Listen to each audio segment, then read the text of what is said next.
Hello, welcome to Inspired Caring. I'm your host, Michelle Magner. If you are caring for an older family member, this is the podcast for you. Each week, I bring insight, tips, inspiration, and strategies to help you care for the people that you love without losing yourself along the way. Having cared for both of my grandmothers, I've helped manage everything from hospital stays, households full of belongings, to navigating senior living and end-of-life care. And I've worked in senior living as a result of that experience, serving my residents and their families as they've been on this journey too. Thank you for joining me today, and I hope you enjoy this episode of Inspired Caring. Welcome, Dr. Sarah Teten Kanter, to the podcast. Well, thank you for having me. Absolutely. You wrote this beautiful book, Positive Caregiving, and I love that there is an app also that you created to go along with the book. So we're going to talk about that in just a little bit. But let's start with, we're going to go back to the beginning and just what is positive caregiving? Like, what does that mean? Well, thank you for the question. I think that my answer has actually evolved over the past, since the book has come out, just because I've been talking about it so much. I mean, when I first wrote the book, it was certainly because I wanted to tell the other side of the story, because a lot of what we hear, the narratives that we hear around caregiving, tend to be around the negative sides of caregiving and around the burdenful and the burnout and the things that aren't so wonderful about caregiving, but it's all part of life, right? So I wanted to show the other side of the story, that there is purpose and there are wonderful times, and it can be an opportunity to grow not only in your relationship with your loved one, but also as an individual. But as I've been talking about it more and more, it really is, it's a mindset and it's a mission that we can have about how we approach a caregiving journey, whether that's a week-long journey or a decade-long journey. It's a mindset and it's a mission. And I would love for it to be a movement. I would love for us to change the way we talk about what it means to not only grow older, but to care for the ones that we love as they grow older. And so it's a mindset, it's a mission. I would love for it to be a movement, but it's also a method that I've created because some people just naturally can approach difficult life situations like caring for an older loved one with a positive mindset and can kind of keep things in perspective and can continue to grow and bounce back quickly when they're faced with challenges, et cetera. But for a lot of people, they need reminders and a path and some suggestions. And so that's what the book was for. And that's what positive caregiving is. It's the method to help people get in the mindset, keep the mission going, and create a movement. Oh my God. And it's so powerful because what we know for sure is if we are not presently on this caregiving journey, like there is a really solid chance that at some point in our life that we will be. So the audience that we primarily have with Inspired Caring are people who are at varying levels of this experience. So maybe they're just starting to realize, oh my gosh, I may be starting to identify as a caregiver. Down the rate, I think there's like 4 phases of caregiving, through people who are well on this journey, this road. The other thing that you mentioned in the book towards the beginning is really, as we are an aging culture and society, is just wrapping our heads around what do we want this to look like and how are we going to be approaching aging. And as a society, really, I felt like what I received was embracing aging and shifting our thoughts around that as well. Yes, because we're all going to be caregivers, most likely, at one point or another. And typically what we already are, especially if we're caring for friends or relatives or neighbors or children, we're always caring. Most of us care on a regular basis, but we're also going to be care recipients. None of us are beyond aging. None of us are beyond disease. None of us are beyond injury. So we too are going to be care receivers. So it's how do we approach all of that, and what do we want it to look like for us too? Yeah. Oh, that's such a good reminder, because I think often when we're in that caregiving role, it's hard for us to wrap our heads around, like someday we may be the one also to receive care. I'm already looking at my 3 kids thinking, okay, I already know who's going to do what. Not because I prescribe it, but because of I can already kind of tell what their bandwidth potentially could be. Yeah, but Um, that's the gift you also gave your children, but I'm sure they saw how you cared for your in-laws and yeah, for the others around you. So you're teaching them every day about what right. caring means. Yeah. Well, I definitely want to dive into the book. I'm curious also if, and this was where we started, I got a little fired up. So I thought we got to just hit record. I'm curious if the role or our relationship to the person we're caring for maybe impacts our ability to have a positive caregiving mindset. Like when I was caregiving for both of my grandmothers, I was in my late 20s, early 30s. I was starting my family, and it really felt like a gift and a privilege. I mean, it was off the rails chaotic at times as I had little kids and was trying to do this. Um, as our kids got a little older, and then my husband and I stepped into this role with his brother for their parents. His mother in law was living with dementia. Dad was caregiving for her for a period of time, and then he received a terminal cancer diagnosis. So then we were caregiving for him and through both of their end of life.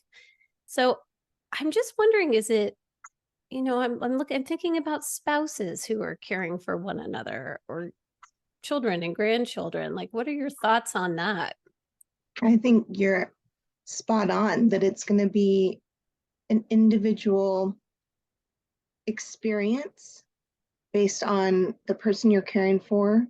And part of it is, the reason why people need care can range in so many different ways. Like you said, I mean, someone could be living with dementia, and that requires a whole host of different care skills and time, or you could be caring for someone who, fell and broke a bone. So that's different, or that's going through cancer treatments, whether that's, a terminal diagnosis, or if it's, a cancer diagnosis. I mean, there's so many different factors that come into play. And then it's also the person, the care recipient, how they're adapting, how they're accepting their diagnosis or their challenges, and how quickly they're adapting to the changes that come with, life that happens, a diagnosis or an injury. So there's just so many factors. So that was a really long way of saying, yes, I think that those relationships and those journeys can be very drastically different based on who you're caring for and why you're caring for them. But I do believe that people can remain centered in those positive caregiving concepts, trying to keep perspective, remembering to try to savor the day together and the time that you can, keeping grounded in gratitude, empathy, forgiveness, love, and awe. Those are all things that we can do regardless of the relationship. And I think that it can continue to help us keep growing as individuals too, as the caregiver, to continue to keep growing throughout the journey. So yes, they will be different, but I think that the concepts and the overall message from positive caregiving as a mission and a mindset can be helpful in all different kinds of scenarios. Well, I mean, that really brings us to those 4 pillars of caregiving. So those are those foundational things that you were just mentioning. Can you just reiterate what the 4 pillars are of Sure, sure. caregiving? Yeah, so the first one is perspective. So keeping not only the caregiving journey that you're on, again, whether it's a short-term journey or a long-term journey, but keeping that in perspective and keeping life in general in perspective. So that's one. First is perspective. Second is savoring. So again, even amidst challenges, we have the gift of being alive. So how do we continue to savor the things that bring us joy, even when we're facing tough challenges that are just kind of inherent in being alive, right? In growing older. And then there's reminiscence. So how do we continue to look back on our life, make sense of our life, and make sense of our future through reminiscence as well, and use that time to share wisdom with each other. I think it's a really important concept that from a gerontology perspective, which I'm a gerontologist, and we know that reminiscence and life review is just so important as we age, but I think it's important at every stage in life. And then the last one is personal growth. So how do we make sure that both caregiver and care receiver. And I think that a lot of times we forget that the care receiver can also be growing through this experience as they're facing challenges and moving through the things that can happen as we age. So those are the 4 pillars. It's perspective, savoring, reminiscence, and growth. That is, I think, a thing that weaves through all of those is to remember that it's not us and them. It's like our older family members, people in our community, they're just a little ahead of the game than we are. It's like they're just us in the future. Yes. Like I kept thinking about that with my family members, right? Like this is just, we're not a separate being. It's this is a timeline journey for all of us. So Yeah. yeah. So what are some of the benefits? Like what would be a benefit to me as a caregiver to consider approaching this with the positive caregiving mindset?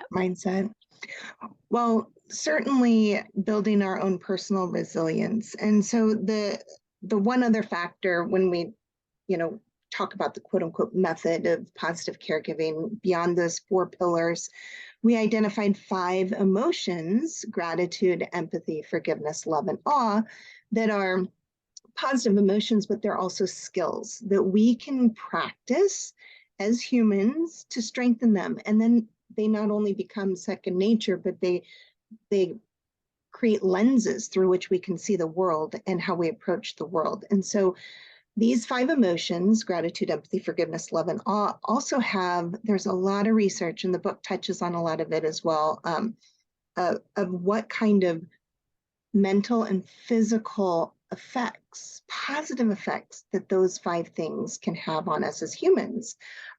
So, from gratitude, increasing happiness and decreasing depression, to awe, inducing certain immune suppression or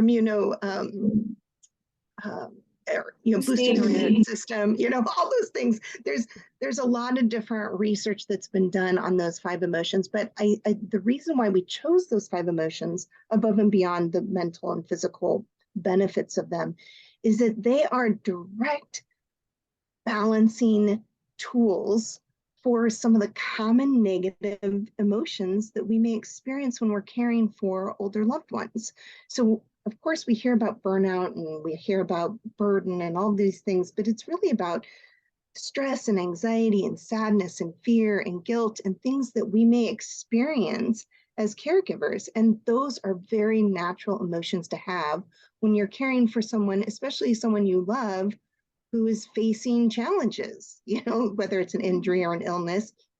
All those emotions are natural. And so we can use these positive emotions, gratitude, empathy, forgiveness, love, and awe, that have these wonderful health and mental benefits for us as humans. We can use them to balance some of those negative emotions. So we can balance fear with awe, or we can balance guilt with forgiveness, or we can balance stress with love. There's all these different things that we can do to train our brain and help build our own personal resilience moving forward. Amazing. Because when you were mentioning all of the negative emotions that people feel, and I feel very grateful that you share that that is natural and normal, because I think so often caregivers, care partners have so much guilt and shame around feeling those feelings. I was working with someone last week, and the thought had crossed her mind, which has crossed my mind. I will self-report here. It has crossed my mind, like this would just all go away and be easier if the person were to pass away. Because we're witnessing someone we love decline and suffering. And then, so all of these emotions that we're having, and then it gets very tangled up with feeling guilt and shame about them. And it feels like there's space for this to really help someone navigate through those too. Yeah, and really feel those negative emotions to the fullest, because we have to get through that to get to the other side, and it's okay to have positive emotions and negative emotions even at the same time, Oh so my we're gosh, complex yes, like people. both can be true at the same time. Yes. Yeah, and Yeah. whenever I talk about that, I always, a great example, and a lot of people can relate to this. It's like when when my dad retired, for instance, he was so excited to be retiring, but he was sad, right? Sad and happy at the same time, and that's pretty much life a lot of the times. So Right. I mean, absolutely. We had a daughter who just moved into college, right? Into the dorms. And I'm so excited and happy for her. And I am grieving hardcore. yes, I Yeah. know. It's it's a lot. Um, I think one of the things that one of my top listened to episodes are around how I changed my relationship with alcohol. And I think as family caregivers, often instead of leaning in and feeling these emotions so fully, as you're suggesting, we have a tendency to want to make them go away or buffer them or numb them out. Hmm. But it sounds like through this that we can feel the emotions and then have some hope to shift, right? To Yes, a different set. absolutely. And again, I mean, if we are alive, it's a miracle that we're even alive. But I mean, Mm. we are going to experience tough things. I mean, I know, I, it sounds cliche, but and again, I mentioned this before, no human is beyond aging, no human is beyond disease or injury. I mean, these things are going to happen, and they're going to happen throughout life, but they do tend to happen more often as we get older because that's just part of aging. so Right.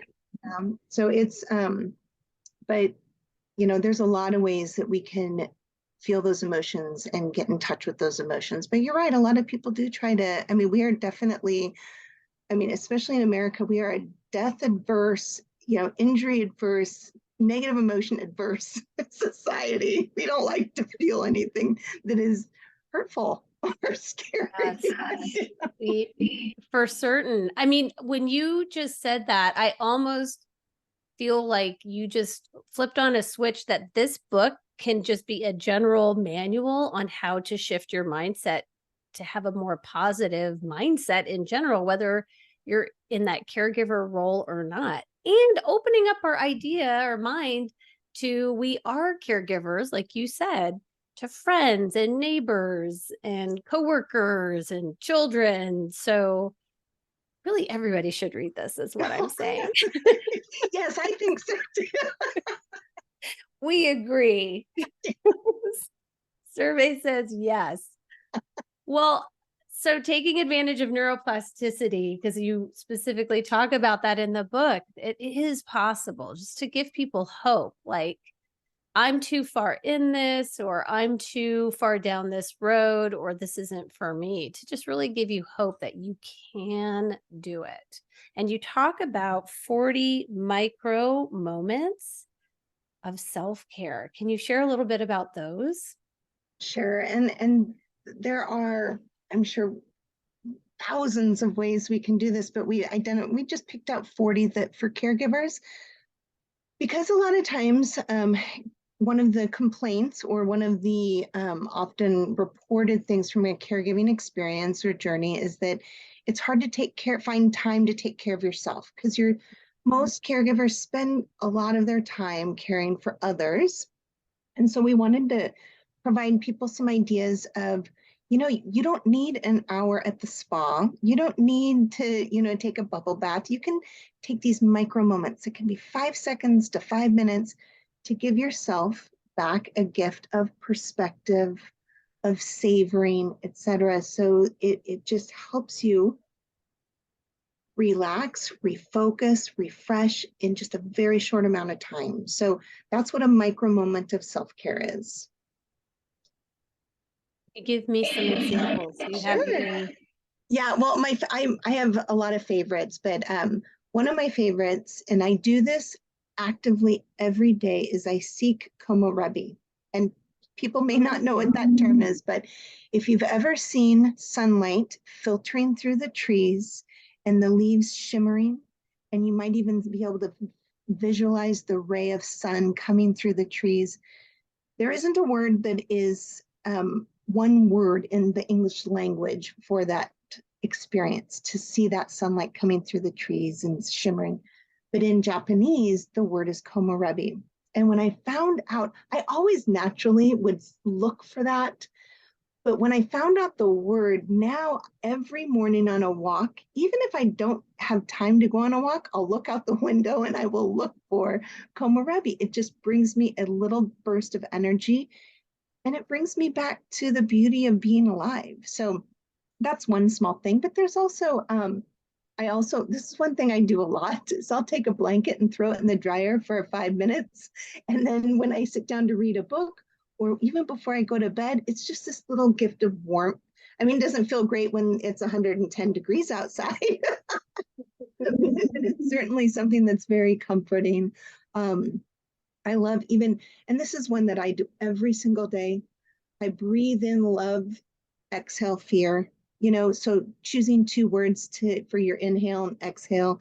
And my 2 words have always been inhale love, exhale fear. So as you breathe in, inhale love, exhale all the fear in my body. And it's just a way to ground you. And then it slows your breathing as well. And so we know that how many benefits that the slow and steady breath can bring to us as well. So those are just some examples.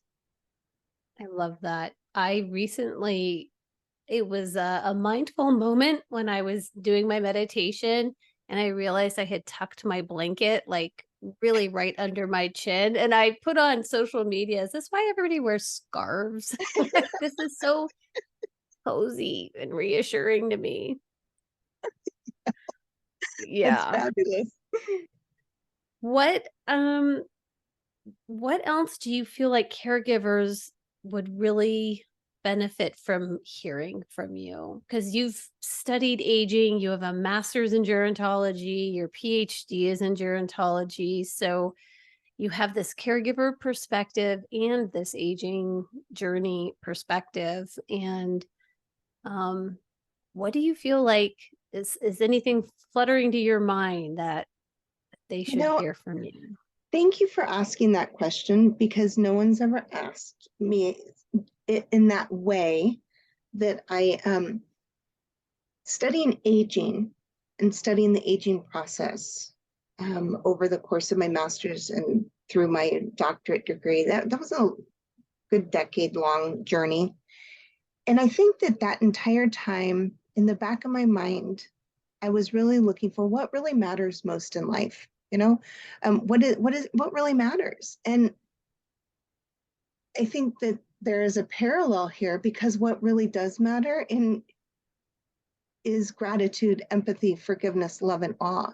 Now, what induces those emotions for us as humans may differ, right? What makes me feel grateful, the things I love, it makes me feel love. Those things are different for me, and they may have changed over the course of my lifetime. I used to love, you know, hair bands when I was in high school. I don't anymore. But I mean, these things that induce these emotions for us change as we age. Not always. Of course, my family has always been so important in that love for my family. And that actually has continued to grow, right, as I've gotten older. But the things that induce these emotions are really what make life meaningful. And so sometimes along the way through our life journey, we may forget that until we're in our older ages. And so we can use our caregiving journeys throughout our lifetime as a time to remind us that that is what matters. And so, and to build those skills. And as you know, again, they're emotions, but they're also skills. How do we continue to build those skills so that those things become second nature and they're always top of mind? So it's caregiving is an opportunity to remind us what matters most in life. So, Oh my gosh, I love that so much. We had 7 family members pass away in a 14-month period, and that included both of my in-laws. And someone asked me, what did I have any lessons or takeaways from that? And the best that I can come up with is that nothing matters and everything matters. yeah, Like I love that. the perspective, and I think the nothing matters is what helps me feel reset on perspective when things start to feel too overwhelming or too serious, or, to your point, like, this is a chapter, this is a time period in our life. And so in the big grand scheme of things, not to get too tangled up in it, because ultimately, does it really matter, if there's cloth napkins on the table or paper towels? No. Indeed. No. But then everything matters, right? It's those little moments of eye contact and those little moments of, what's the Japanese word? Komorebi. Komorebi. Yes, it's those little moments that are what make up our life over time. So to have those little awarenesses is so valuable. Yes. Yeah. And it's such a Well, wonderful thing to practice with your loved ones, right? As you're caring, right. you can do it together. And I think that is a bridge that I hope that I continue to build for people, is that it's not us and them, right? People are just us in the future. And so how do we work together? Because this is maybe our first time in a caregiving role, and it's someone's first time in a care receiving role. And so to have empathy for someone who is, to your point, I mean, they're going through some significant life changes. Mm-hmm. Yep. Yeah. Well, thank you so much for being here. Thank you for I, having me. yes, I love your book. You can save lots of sticky notes, more to come, positive caregiving. Very quickly, well, it doesn't have to be quickly. We're in no rush, but share about the app. Tell us about the app.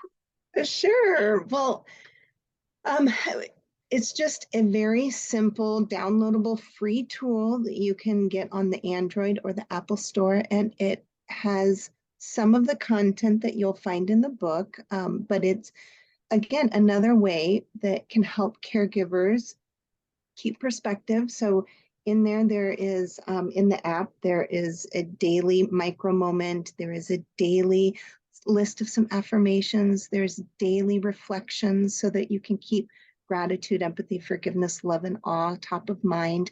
There's shared care partner activities with questions, reminiscence questions built in. And then the tool allows you to also record, pictures and notes and things like that for future reminiscence about your care journey. So it's just another tool for people to help them, again, access the method if it doesn't come naturally for them to have a positive approach to a care journey. And so extra help for people. So great.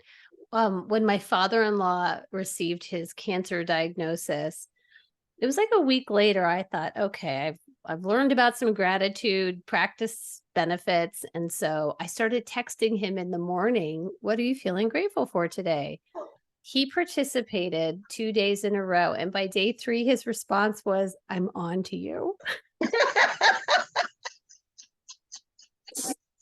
was like, "Okay, never mind." What's interesting is when we were cleaning out his apartment, we found, like, a notepad, and it had dates, and it had things on it that he had done, like wonderful dinner at Todd and Michelle's house. In the moment, my first thought was, "Oh, he was starting to struggle to remember what he had done." Um, and so maybe it was just like a log for him to keep track of like what he was doing with his time. And it was like 6 months later, I thought, oh my gosh, what if that was a gratitude I journal? love that. I love that. I mean, there is power in writing a few things down that you're grateful for every day. That has been proven over and over again. Martin Seligman, the founder of the positive psychology movement, he created the three things exercise where you just name three things you're grateful for, write them down, and over the course of time, it can be protective of all kinds of mental ailments, so it's powerful stuff. And I think that your father-in-law was writing down things he was grateful for, and what a gift that you gave him. It was very comforting to me to reframework it to think that it wasn't a memory loss concern. It was more of a reflection of gratitude. Um, you share in the book actually a few ways for people to easily have a gratitude practice, on how, like, what they could be thinking about. Like, what would those three things be? Because I think sometimes people can feel like, well, it's hard for me to feel grateful right now for anything. Yeah, well, one of my favorite, I mean, again, going back to my morning walk, if I can take a walk, I always try to take a gratitude walk, and I will identify three things in that moment that I'm grateful for. It's not even, thinking about, oh, it's my family or this, or looking forward to something. It's in the moment. It's, you know, the hydrangeas that are blooming right now, or it's the squirrels that I see chasing each other around the trees, or it's, whatever I see. It's bringing myself to the moment Mm. and giving myself, you know, not the permission, but just asking myself, what is amazing? What do I see today that I'm grateful for? And I think that's a really simple thing that we can do, even if we're facing challenges. Yeah, I agree. And you talk about even just look around your room, Mhm. the room that you're in. What are three things that you can find in your room that you're grateful for? Yeah. Yeah. Well, thank you so much. Again, I know I've already tried to wrap up once prematurely, but I encourage everybody to check this book out, download the app, and stay connected with you. Are you on social media, any place where people can follow you? Yeah, the place that is posting the most is Instagram. And again, it's just another outlet where there's just messages of gratitude, empathy, forgiveness, love, and awe on a regular basis, just to keep it front and center for people. So that would be the one that is the most often posted on. But Great. also, you can always go to positivecaregiving.com, and there is a library that we are constantly adding tools and activity materials and things like that that people can download for free too. So that's another way to stay connected. Beautiful. Well, thank you so much for being Yeah. here. Oh, it was a pleasure. So nice to finally meet you. Yes, exactly. What I know for sure is that things are going fine until they're not. Everyone wants to stay in their home for as long as possible. And then there's a fall or a hospital stay or clear signs of dementia or a diagnosis, and remaining at home becomes questionable or potentially impossible, it is super important that you are informed about what assisted living and nursing home care can offer and understand how to choose the one that will best fit the needs of your family. I know from personal and professional experience what objections are going to come up and how to navigate those conversations. You love your family member and you are doing a great job. It just feels like the situation is fragile. You're waiting for the other shoe to drop and you don't know what you don't know. Illuminating Senior Living answers all of your questions and walks you through step by step each common objection and frequently asked question. This course will save you so much time and heartache. Imagine knowing exactly when it's time to move and ensuring the care and safety of your family member. Imagine knowing what specifically to be looking for in a care community and how to have the conversations about moving. Illuminating Senior Living gives you the roadmap so you're prepared. Click the link in the show notes, Illuminating Senior Living, to secure your video course today.